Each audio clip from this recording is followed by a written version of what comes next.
Today's lesson is on inscribed angles, and we'll show you what an inscribed angle is in contrast to a central angle. So in the other lesson we took, let's say, right from the center of the angle right here, we drew that line, maybe that line, and let's label these points. Let's call that A, the center is B, and then C. And then so in this case, angle ABC was a central angle. And the other thing we said about central angles, other than that its vertex is at the center of the circle, is that the arc that it intercepts, in this case arc AC, if that's 80 degrees, then the central angle is also 80 degrees. It's the same slice of the circle. On the other hand, we're going to do an inscribed angle next. And so an inscribed angle doesn't start at the center. Its vertex starts at a point on the circle. So we can do that, and we could do that. And so again, its vertex is on the circle. It's not at the center of the circle. And so we can still call this A, B, C. And this angle, we'll call angle ABC again, is an inscribed angle. And you can see right away that if arc AB in this case, if arc AC is 80 degrees, that angle ABC in this case is not 80 degrees. It's clearly smaller than the angle in this case, and it's actually 40 degrees. So an inscribed angle, its measure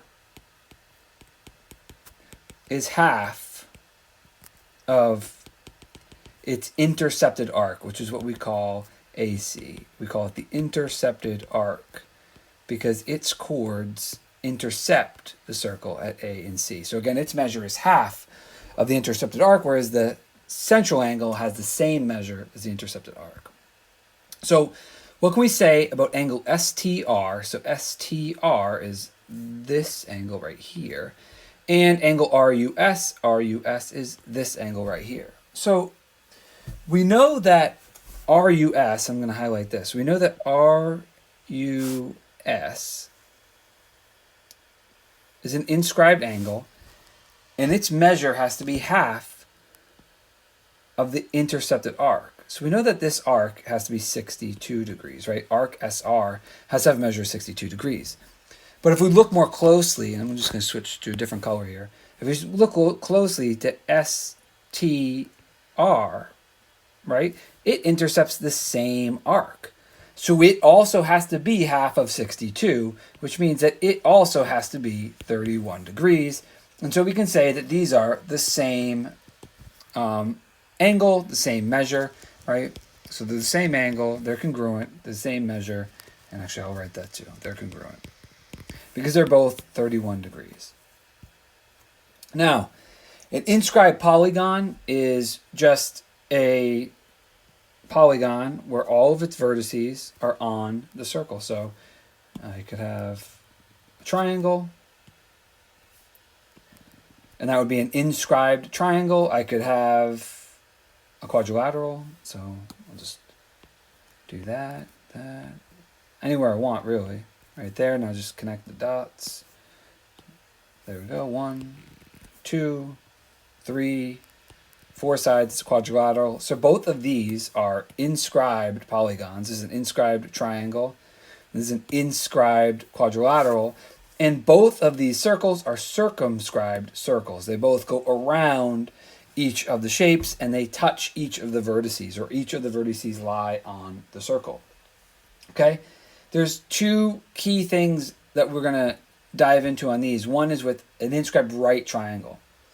So let's just think about it, right? A right triangle needs a 90-degree angle. So let's try and draw this triangle that has this 90-degree angle. So let's say I'm going to go, let's maybe here, here, here. Okay, so try and connect these dots.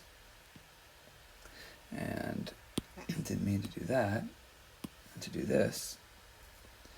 And right there. Okay, so if this is a right angle, then think about the intercepted arc that it's going to intercept, right? And let's just label this. So let's call this A, B, C. So if this is a 90-degree angle, it means that the arc that it intercepts over here has to be 180 degrees because it has to be double the 90-degree intercepted angle. So if that's 180 degrees, that's half of the circle. So again, 180 degrees is half of the circle. And what that means is, if that's half of the circle, then AC has to go right through the center. It has to be a diameter. So if that's half the circle, then AC is a diameter. And it's also the hypotenuse of the circle.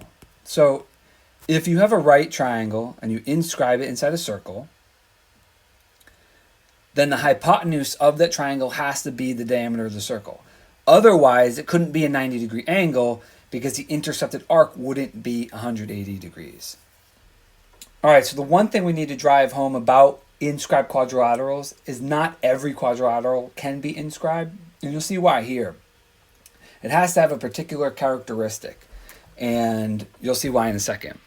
So I'm going to look at half at a time. So the first thing I'm going to do is I'm going to look at this side of the quadrilateral. I'm going to look at this, and I'm going to specifically focus on this angle right here, angle BAD. So angle BAD.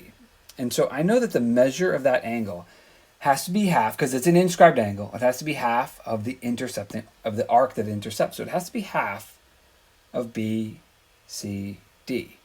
So again, I know that this measure has to be half of the measure of the arc BCD. Okay, now I want to go look at the other one. I want to go look at this side of the quadrilateral, BCD.